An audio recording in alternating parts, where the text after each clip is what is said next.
మిగతా సినిమాలతో పోలిస్తే అది ఎట్లా ఉంటుంది అనేది రిజల్ట్సే, అది మనం ఎవరు ప్రిడిక్ట్ చేయలేం. సినిమా అనేది సక్సెస్ అవుతుందని చెప్పగలం, ఏ రేంజ్ సక్సెస్ అవుతుందని ఎవరు ప్రిడిక్ట్ చేయలేం. సో అది wait and see for the results. అందరం మేము ఎగ్జైటింగ్గా వెయిట్ చేస్తున్నాం. సో నా వరకు 3 సినిమాలు ఆడాలి, గేమ్ చేంజర్ రామ్ చరణ్ గారికి బిగ్గెస్ట్ హిట్ అవ్వాలి. సో మా రాజు గారి బ్యానర్లోనే సినిమా, అండ్ బాలయ్య బాబు నా హీరో, సో నాకు చాలా ఇష్టమైన హీరో. సో అది బాబీ నాకు వెరీ గుడ్ ఫ్రెండ్. సో అది కూడా మంచి హిట్ అవ్వాలి. యాజ్ యూజ్గా మా సినిమా January 14th వస్తుంది.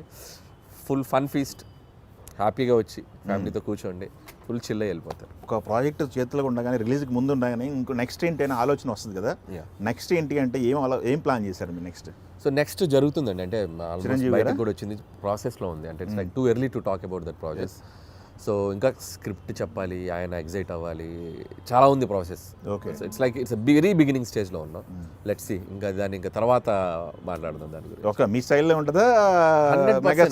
అది గనక హ్యాపెనింగ్గా మనకి వెళ్తుంది, దాని మీద జరుగుతుంది. బట్ ఆయనకి ఏం చేయాలి, ఆయనకు ఉన్నట్టు ఎలాంటిది క్రియేట్ చేయాలనే దాని మీద జరుగుతుంది. ఫైనల్గా ఆల్ ది బెస్ట్ అండి. థ్యాంక్ యూ సో మచ్ అండి. Thank you.